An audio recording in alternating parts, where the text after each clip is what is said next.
ভাবতে হবে সেটা হচ্ছে কোভিড পিরিয়ডে সবচেয়ে ক্ষতিগ্রস্ত হয়েছিল লয়াররা, কারণ লয়ারদের কোনো ইনকাম ছিল না, কিন্তু তারা লাইনে দাঁড়িয়ে গিয়ে খাবারের প্যাকেট নেওয়ার মতো তাদের যেমন অবস্থা ছিল না, রেশনের লাইনে গিয়ে রেশন তোলার মতো অবস্থা ছিল না, কারোর কাছে হাত পাতারও তাদের অবস্থা ছিল না, কিন্তু তাদের অনেককে আর্থিকভাবে বিপর্যস্ত হতে হয়েছে, সব কিছু তারা বিপর্যস্ত হয়েছিল ওই পিরিয়ডটা। 2-2.5 বছর আয় না থাকলে কি হয়, তো লয়াররা সে সময় বুঝতে পেরেছে। তো আমাদের বার কাউন্সিলের যে দরকার যেটা ছিল, যে তাদেরকে আর্থিকভাবে সহযোগিতা করা, সাহায্য করা, সেটা আমরা করে উঠতে পারিনি। আমরা মনে করি অ্যাডভোকেটদের উন্নতিরও দরকার আছে। নাম্বার 2, যে জুনিয়র অ্যাডভোকেটরা প্র্যাকটিস করতে আসে, অন্যান্য পেশাতে তারা যেভাবে দ্রুত মানে কাজে যোগ দেওয়ার সঙ্গে সঙ্গে আয়ের ব্যবস্থা থাকে, আমরা জুনিয়র হিসেবে কাজ করেছি, আমরা জানি যে আমরা পয়সাটা পাই না, ঘরের খেয়ে বনের মোষ তাড়ানোর মতো। তো সেখানে 5-7 বছর তাদেরকে ঘষতে হয়, ঘষে মাজতে হয়।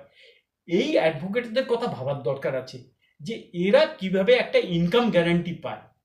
সেটা হচ্ছে কি, বিভিন্ন কোর্টে বিভিন্ন ব্যবস্থা আছে, সেগুলো থেকে কি করে তাদেরকে বেশি সুযোগ সুবিধা দেওয়া যায়, এটা আমাদেরকে করতে হবে। অনেক বারে বসার ব্যবস্থা নেই, তাদের বসার ব্যবস্থাগুলো করতে হবে। বাকি অনেকগুলো যে আছে তাদের দেখা যাচ্ছে অনেক জায়গায় লেডিস টয়লেটও নেই।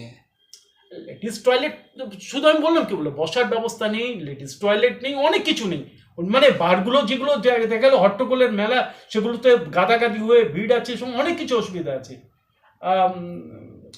তো এগুলো সব কিছুর দিকে দেখতে হবে, সব দিকে নজর দেখতে হবে। যে তাদের আমরা উপরে উপরে দেখি, কিন্তু অ্যাডভোকেটদের অনেকেরই সারা দিনে, হাইকোর্টে অনেক অ্যাডভোকেট আছে, সারাদিনে হয়তো 5 পয়সা তাদের আয় নেই।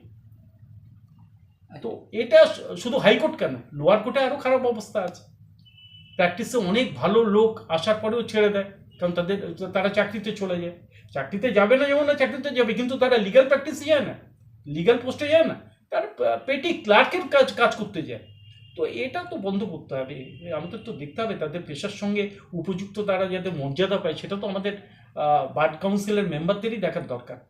কালকে আপনাদের নতুন ওয়ার্কিং প্রেসিডেন্ট বলেছেন কি আমরা এনডিএ সঙ্গে থাকলেই ওয়েস্ট বেঙ্গল জয় করব, তো এটা নিয়ে কি বলবেন নীতিন নবে? পশ্চিমবাংলায় 2026-এ বিজেপির সরকার তৈরি হবে। কোনো শক্তির ক্ষমতা নেই বিজেপিকে আগামী নির্বাচনে আটকাবে। পশ্চিমবাংলাতে বিজেপি আসছে।